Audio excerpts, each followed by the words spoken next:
روزی روزگاری در بارسلونا بازیکنی بود که همش دعوا میکرد تا اینکه ناخدا پویول نماد مرام بارسا ترس بازیکن‌ها دستاش همیشه بوده ی اخطار قرقاتی پر فریاد عصبانی بود و عزادار لباسش آبی اناری داد زد بیاد تو گاوی. به تو نگفته بودم که مرزاتو بپا؟ ول کردی که چی توپ تو داری دعوا رو چیکار؟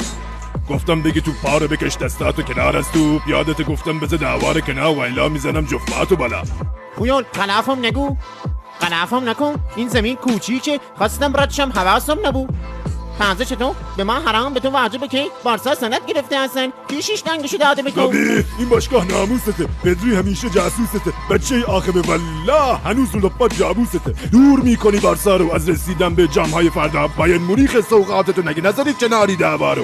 گاوی بی تاب و قرار دید واسه ادامه‌اش راهی نداره. خفش جاوی کی بی تاب و قراره باشگاه فکر فروش بلاله. پویول بارسا تو گروه فقره افتادیم تو گروه مرگ ثبت قرارداد دروغ مست مسی چطور بیاد شروع فصل یه دستمند زدن دست مو میگن پول دادید به این داورو رفع کنین اتهام رشوه های ما رو ما خاک میکنیم رئالو میکشیم همه بدخواها رو سیاه کردن روز ما رو. پویول مسی نمیبینی اوزارو بارسا که رفته تو گاراژ نمیخوای که برگردی باشگاه رو بدیم به تراش تو پاریس پولتو جمع کردی جام جهانی هم که بغل کردی اون داستان چی بود که قرار کردی رفتی وقتش نشده که برگردی مسی.